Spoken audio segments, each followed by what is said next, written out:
हमारी दादी अल्लाह मग़फ़िरत फरमाए बताया करती थी, और भी मैंने यहाँ एक बुज़ुर्ग थे उनसे भी सुना कि जब हिंदुस्तान में कहत पड़ता था तो हिंदू मुसलमानों से आके कहते थे अल्लाह से दुआ मांगो ये कहत दूर हो जाए।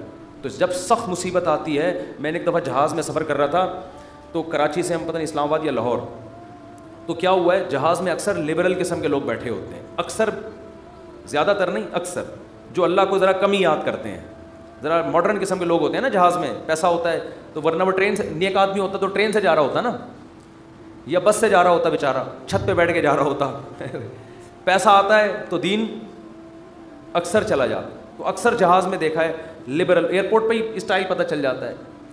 तो हम जा रहे हैं, हमें कराची से जहाज़ चला है, रास्ते में कहीं मौसम ख़राब, तो हल्के फुल्के 2-3 झटके आए जहाज़ को। मैंने तो लैपटॉप निकाला, वसीयत को अपडेट कर दिया ना ठीक है, तो मेरे पास हर वक्त वसीयतनामा रहता है, कोई भी ऐसी बात है वही लिखते हैं। अपडेट किया या करने का इरादा किया, अभी पूरी बात मुझे याद नहीं है, लेकिन मैं अक्सर ऐसा कर देता हूँ कि जब कोई ऐसा ख़तरा होता है फ़ोन पे बता देता हूँ। जहाज़ में तो फ़ोन कर नहीं सकते। एक दफ़ा हम मक्का से मदीना जा रहे थे, अरबी ड्राइवर था, उसने जो भगाई है गाड़ी, टैक्सी ली थी किराए पर, तो मैंने घर बाकायदा फ़ोन करके 2-3 वसीयतनामे उसी वक्त लिखवाए। मैंने कहा मुझे यकीन नहीं है कि मैं मदीना पहुँच पाऊँगा। उसने नंबर प्लेट पे काला कपड़ा लगा दिया ताकि कैमरे में, और वो जो भगाई है उसने, और वो जो रास्ते में रोकने के लिए आ रही होती है उनको भी उड़ाता हुआ निकल गया। वो जब नंबर ही ट्रेस नहीं हो रहा उसका, तो ऐसे भी होता है बाज़ दफ़ा। तो जहाज़ में पहला झटका आया, कोई भी अल्लाह को याद नहीं कर रहा। अरे एयर होस्टेस ने बताया कोई नॉर्मल थोड़ा सा सीट बेल्ट बांध लें, वो जो ठिश पिश उसने करनी थी कर दी। 2-3 दफ़ा ठिश पिश करके वो निकल गई। आगे गए थोड़ा और, फिर और, ओ भाई फिर जो जहाज़ ने हिचकोले खाना शुरू किए हैं, अब तबीयतें ख़राब होना,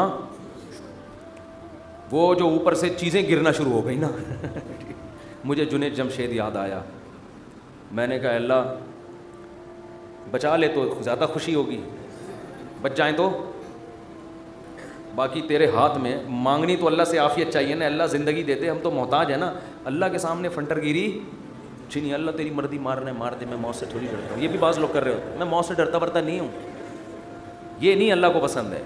अल्लाह पैसा देना है दे, नहीं देना नहीं दे। हमारे नबी के घर में 40 दिन चूल्हा नहीं जलता था, मेरे घर में अगर 80 दिन ना जले तो क्या हो गया। अल्लाह को तो मोहताजी पसंद है भाई, गिड़गिड़ाओ, मांगो उससे। तो मैंने भी दुआ मांगी, अल्लाह इस मुसीबत से हमें निजात दे दे। लेकिन वैसे एक आपको बात बताऊं, जहाज़ की मौत होती बहुत आसान है, इसमें ज़्यादा टेंशन लेने की ज़रूरत नहीं है। क्योंकि ट्रेन से आदमी टकराता है ना, पता नहीं कौन सी किधर से जाके कटे, कौन सा सर पिच के, बस में जाए टांग फंस गई खिड़की में, बहुत भयानक मौत है। जहाज़ में ऐसी मौत होती, मैंने तो जहाज़ों के इंजीनियरों से भी दोस्ती है, पायलटों से भी, वो कहते हैं जहाज़ में आप बैठे हुए हैं, फ़ौरन पहुंच गए दूसरे जहान में वो जो थोड़ी में थोड़ा हिल रहा है उसका तो ख़तरा होता है कि ये हो क्या रहा है हमारे साथ। लेकिन जब टकराता है ना, अल्लाह ना करे, तो या जैसे ही उसकी स्पीड कम हुई है, किसी से टकराया, तो हमारी खोपड़ी हमारे तन से फ़ौरन से पहले जैसे सर कलम कर दिया किसी का, तो एकदम मर जाता है। इसलिए ज़्यादा टेंशन ना लिया करें।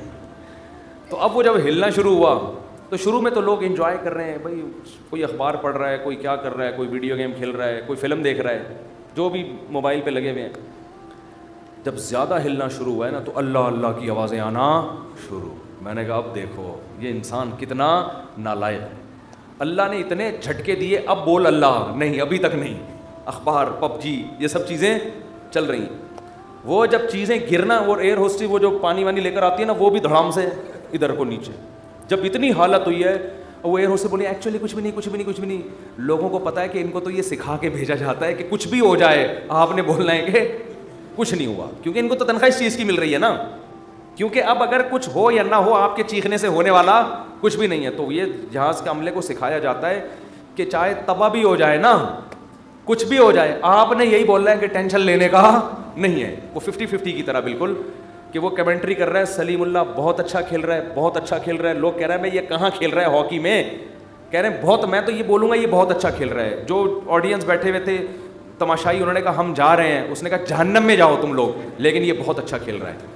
फिर पीछे दिखाया कि उसके किसी ने बंदूक रखी गई, यहाँ पे बंदूक रखी गई। तो एयर होस्टेस ने तो यही बोलना है कि नॉर्मल है, कुछ भी नहीं है, उसको ट्रेनिंग दी जाती है इसकी क्योंकि अगर लोग चीखेंगे चिल्लाएंगे तो पहले ही जहाज़ तबाह होने का ख़तरा है ना, पायलट पे को टेंशन देंगे ले जाके।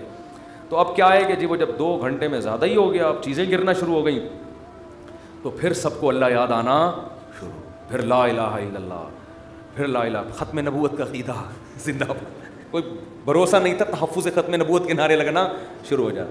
मुझे बड़ी इबरत हुई, मैंने कहा देखो इंसान कितना कमज़ोर है, 2 मिनट लगते हैं उसकी हवा निकलने में, फंटरगिरी ख़त्म होने में कितने 2 मिनट, वरना कैसे 3 पीस सूट टाई में ऐसा फंटर बन के बैठा है। थोड़ी देर पहले कोई मौलवी इसको आके बोलता है अबे कभी अल्लाह का नाम भी ले लिया करके, दफ़ा यहाँ से, तुम लोग को अल्लाह अल्लाह के अलावा कुछ आता ही नहीं है। गोरा देखो कहाँ पहुँच गया चाँद पे, चाँद से बस थोड़ा सा नीचे से वो छलांगे लगा रहा है, ठीक है ना। और तुम क्या अल्लाह अल्लाह सुबह तस्बीह पढ़ा करो, शाम को ला इलाहा इल्लल्लाह पढ़ा करो, क्या तुम लोगों ने। तो भाई जब एक चपत पड़ती है तो अच्छों को भी अल्लाह याद आता है, तो बेहतर है कि खुशी की हालत में अल्लाह को याद रखो। तो बस